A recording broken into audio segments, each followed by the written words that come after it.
और सबसे पहले लेकिन इससे हरियाणा विधानसभा की चुनाव से जुड़ी खबर आपको बता दें, जहां उत्तराखंड सीएम पुष्कर सिंह धामी का हरियाणा दौरा रहने वाला है।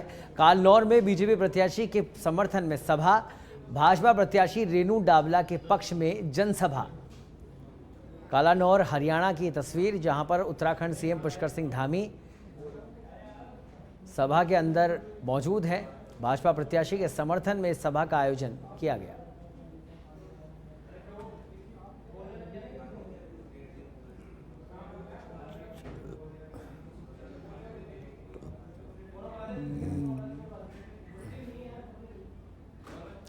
तो हरियाणा विधानसभा चुनाव, कालानौर हरियाणा से ये तस्वीरें आप देख रहे हैं, जहां पर राजपूत सम्मेलन जनसभा का आयोजन किया गया है। पुष्कर सिंह धामी मुख्यमंत्री उत्तराखंड इस सभा में मौजूद हैं और यहां पर भाजपा प्रत्याशी के समर्थन में मत और समर्थन मांगने जनता से यहां पहुंचे हैं। तो इस समय हरियाणा चुनाव की सरगर्मियां तेज है, आसमान को छू रही है। तमाम स्टार प्रचारक तमाम पार्टियों के इस समय हरियाणा के इस चुनावी रण में मौजूद हैं और तस्वीरें इस समय कालानौर हरियाणा की है, जहां पर मुख्यमंत्री उत्तराखंड सरकार पुष्कर सिंह धामी पहुंचे हुए हैं। प्रचार प्रसार किया जा रहा है और बड़ी संख्या में जनता भी यहां पर उनको देखने, उनको सुनने यहां पहुंची है।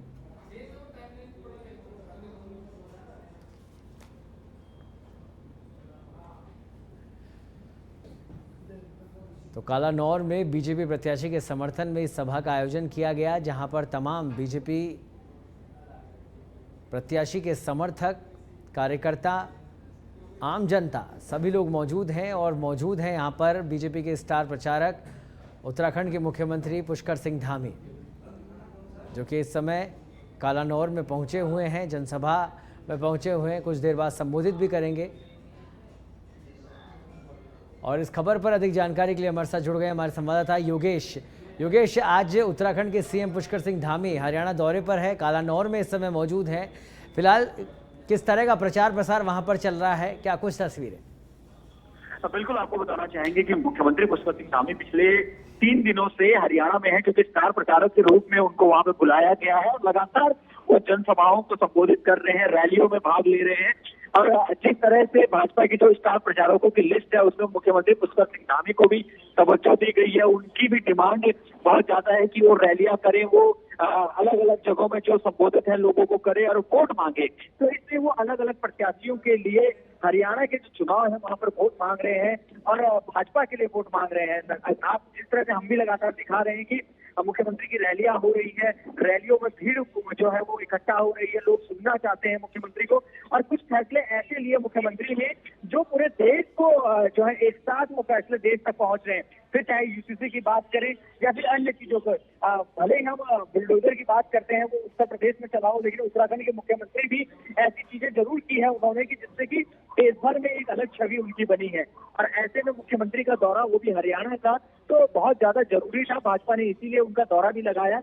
हाईकमान ने भी उनके बहुत ज्यादा अलग अलग जगह में उनके दौरे लगाए हैं ताकि ज्यादा से ज्यादा लोगों को वो संबोधित कर सके। चलिए, बहुत बहुत धन्यवाद योगेश इस तमाम जानकारी के लिए।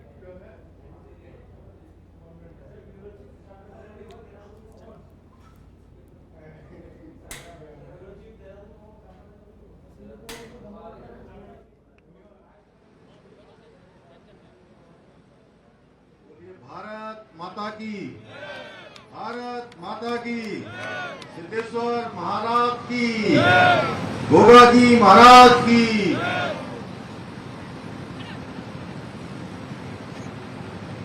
बसाना गांव की इस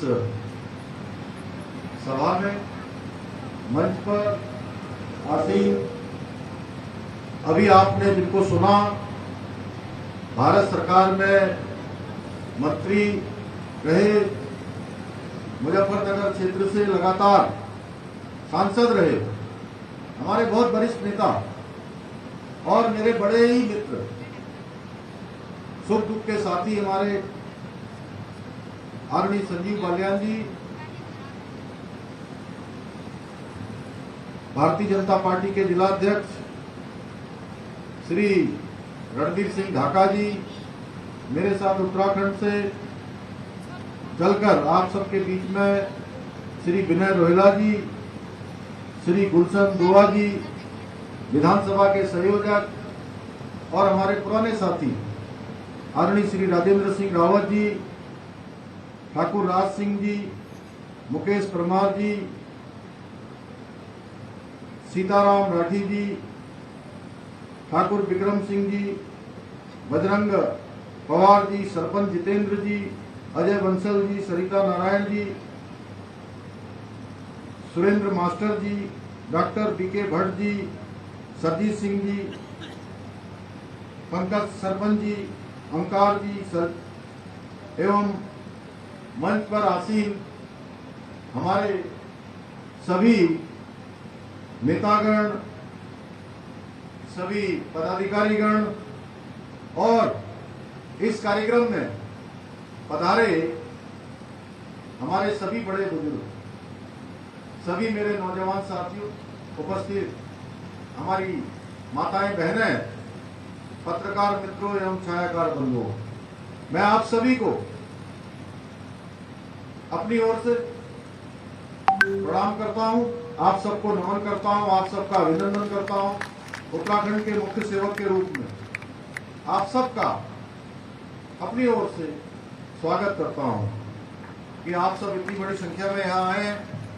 भाइयों बहनों, आज मैं आप सभी के बीच में, जैसा अभी संजीव जी ने बताया, पूर्व वक्ताओं ने बताया, यहां कलानौर विधानसभा क्षेत्र से भारतीय जनता पार्टी की प्रत्याशी श्रीमती रेनू डावला जी के लिए आप सबका समर्थन एवं आप सबका आशीर्वाद मांगने के लिए आप सबके बीच में आया हूं। अभी बालियान जी बोल रहे थे, वो लंबे समय से हरियाणा में उनकी पढ़ाई लिखाई भी यहां हुई है, हरियाणा के एक एक गांव को जानते हैं, यहां से उनका गहरा नाता रिश्ता है और उन्होंने 2004 से 2014 की स्थिति भी आपके सामने रखी और 2014 से लेकर 2024 तक किस प्रकार हरियाणा में काम हुआ है यह भी उन्होंने रखा।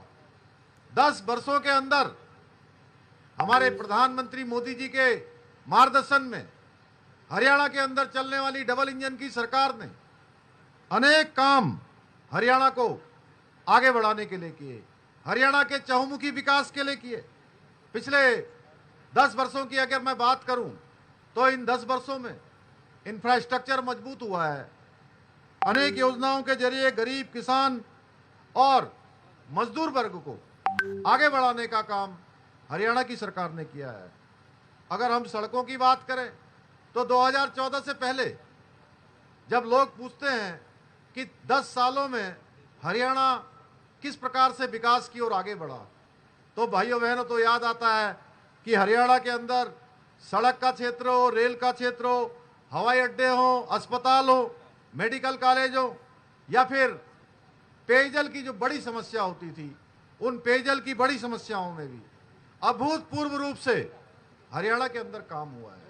आज 100% शुद्ध जल घर घर तक पहुंचाया जा रहा है।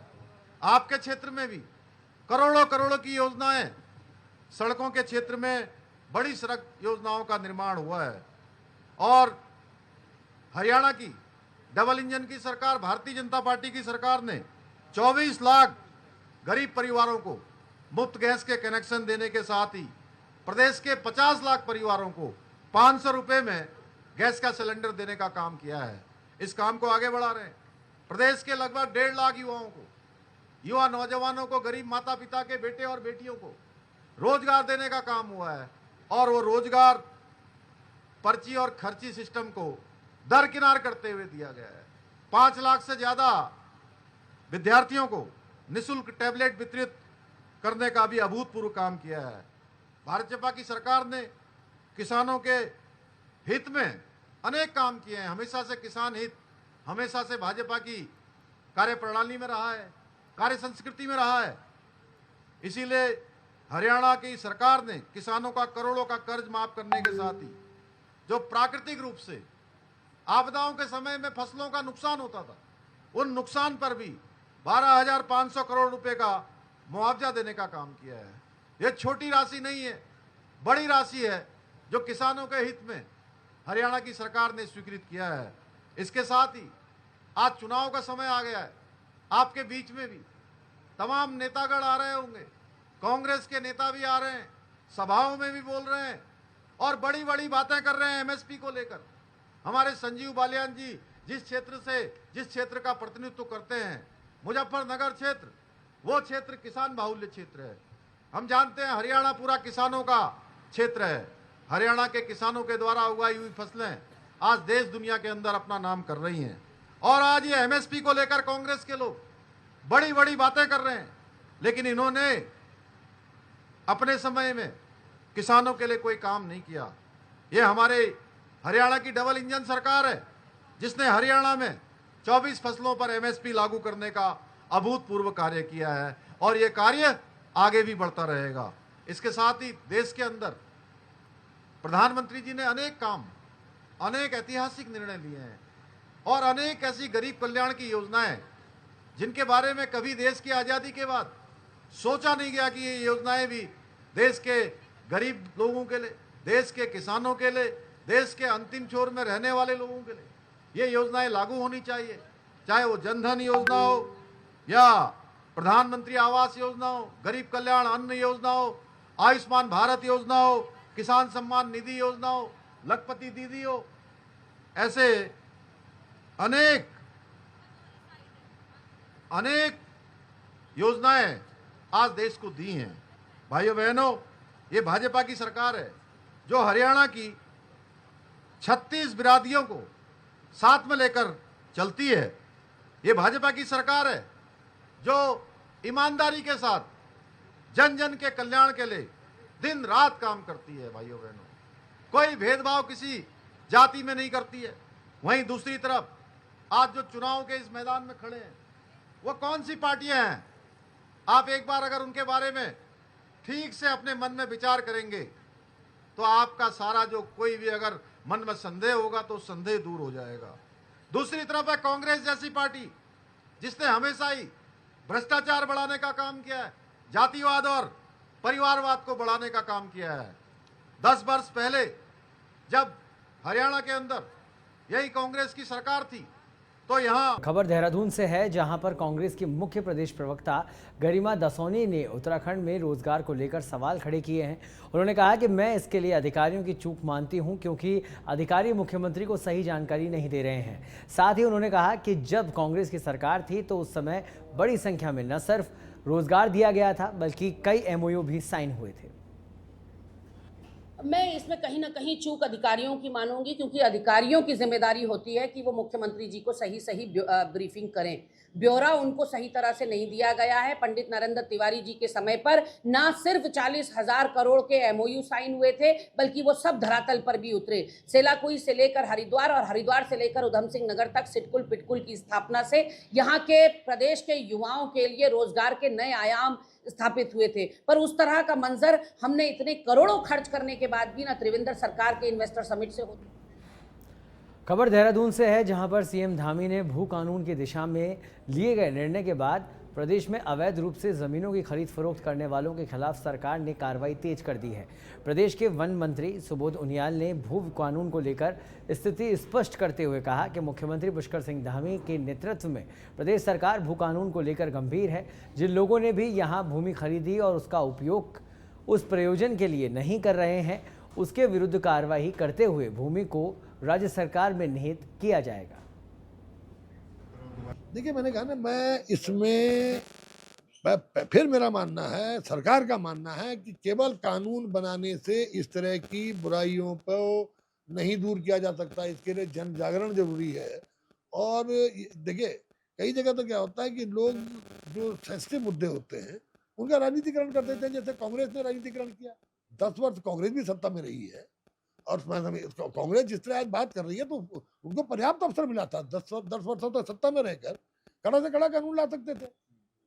तो मैंने इसीलिए कहा कि ये सामाजिक बुराइयां हैं, इससे हमारी डेमोग्राफी के बदलने का भी अंदेशा है। इससे हरिद्वार के डीएम कामेंद्र सिंह ने जिला अस्पताल में औचक निरीक्षण किया। सुबह 10 बजे अस्पताल पहुंचे डीएम ने अस्पताल की ओपीडी, ऑपरेशन थिएटर, कर्मचारियों की उपस्थिति और साफ सफाई की व्यवस्था को देखा। अस्पताल में साफ सफाई ठीक न मिलने पर अधिकारियों को सफाई व्यवस्था दुरुस्त करने के निर्देश दिए। वहीं जिला अस्पताल की पुरानी बिल्डिंग और महिला अस्पताल परिसर में नई बनकर तैयार हुई बिल्डिंग का भी बारीकी से निरीक्षण किया। डीएम ने जानकारी दी कि जिला अस्पताल की बिल्डिंग जर्जर हालत में है।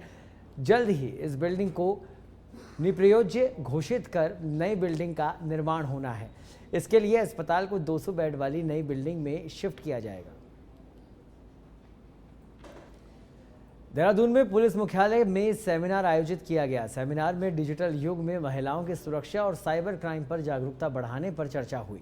सेमिनार में विशेषज्ञों ने यहां मौजूद लोगों से सीधे संवाद करते हुए जागरूक किया। सेमिनार में डीजीपी अभिनव कुमार बतौर मुख्य अतिथि शामिल हुए। उन्होंने राज्य भर में महिला सुरक्षा के उपाय को लेकर जोर दिया।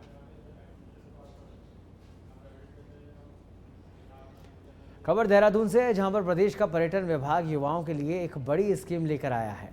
इस स्कीम के तहत प्रदेश का कोई भी व्यक्ति अगर पर्यटन के क्षेत्र में काम करना चाहता है तो उसको उसका लाभ मिलेगा। इस स्कीम के तहत जो भी व्यक्ति पर्यटन के क्षेत्र में काम करना चाहता है उसे 35 से 40% की सब्सिडी दी जाएगी। यह सब्सिडी इसलिए दी जा रही है ताकि प्रदेश का आम आदमी अपना रोजगार शुरू कर सके।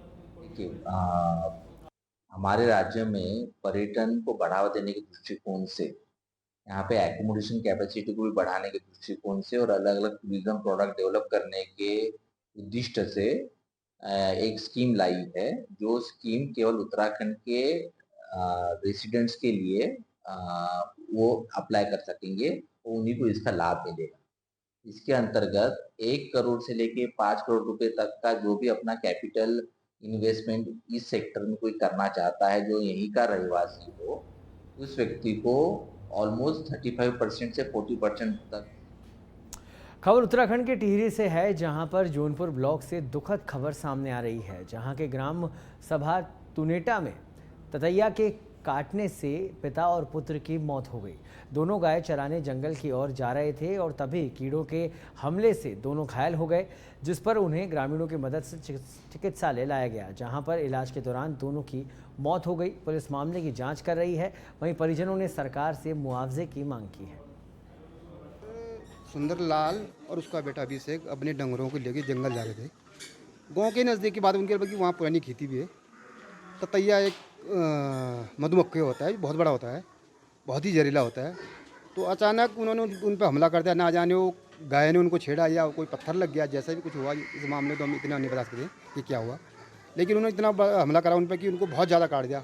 जिसके बाद तुरंत गाँव वालों ने उनको वहाँ से उठा के लाया, घर लाए। घर पर उन्होंने थोड़ा पहले घरेलू उपचार भी किया। उसके बाद तुरंत मसूरी लाए बाइक के द्वारा। हॉस्पिटल में उपचार भी करा उनका, पर इतना ज़्यादा काट दिया था कि वो बेचारे बच ना पाए। सुंदरलाल जी और उनके पुत्र अपनी गायों को चुगाने जा रहे थे जंगल में, और उनको अचानक ही ततैया ने उन पे हमला कर दिया। जो कि सुंदरलाल ने अपने बेटे को बचाने की बहुत कोशिश करी और अपने आप भी उन्होंने बहुत काटा उनको। और बच्चे को बचाते बचाते वहाँ उनको दोनों को फिर हॉस्पिटल में लाया गया है मसूरी में। और यहाँ हॉस्पिटल में आते ही उन्होंने बेचारों ने दोनों माँ बाप ने, बेटा ने भी और पिता ने भी। उत्तराखंड शिक्षा विभाग में ऐसे कई शिक्षक हैं जो कई वजह से स्कूलों में पढ़ाने नहीं जा पाते हैं, जिसमें गंभीर बीमारी के साथ ही अन्य कई वजह शामिल है।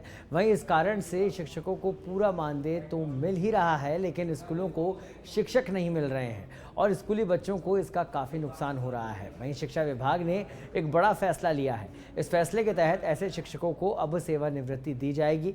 महानिदेशक विद्यालय शिक्षा झरना कमठान ने बताया कि शिक्षा मंत्री धन सिंह रावत के साथ बैठक हुई और बैठक में यह मुद्दा उठा। शिक्षा मंत्री ने ऐसे शिक्षकों की सूची मांगी जो किसी गंभीर बीमारी से ग्रसित है और स्कूलों में पढ़ाने नहीं जा पा रहे हैं। वहीं अभी तक ऐसी सूची प्राप्त नहीं हुई है, जिसके बाद हमने सभी संबंधित अधिकारियों को निर्देशित किया है कि वह जल्द ही सूची दें। देखिए, इसमें जो गत बैठक हुई थी माननीय मंत्री जी की अध्यक्षता में, उसमें उनके द्वारा ये नाराजगी व्यक्त की गई थी कि कुछ समय पहले उन्होंने अनिवार्य सेवानिवृत्त किए जाने वाले कार्मिकों और शिक्षकों के बारे में सूचना मांगी थी, जो कि अभी तक नहीं दी गई है। तो उनके निर्देशों के अनुपालन में हमने जनपद के सभी जिलों को मुख्य शिक्षा अधिकारियों को निर्देशित किया गया है कि वो अनिवार्य रूप से हमें सूची उपलब्ध कराएंगे उन कार्मिकों की और शिक्षकों की जो किसी गंभीर बीमारी के कारण अध्यापन कार्य करने में या कार्यालय में उपस्थित होने में सक्षम नहीं है। तो इसी क्रम में जैसे ही वो सूची हमें प्राप्त होती है, हम उसमें जो वर्तमान शासनादेश है उसके अनुरूप स्वैच्छिक से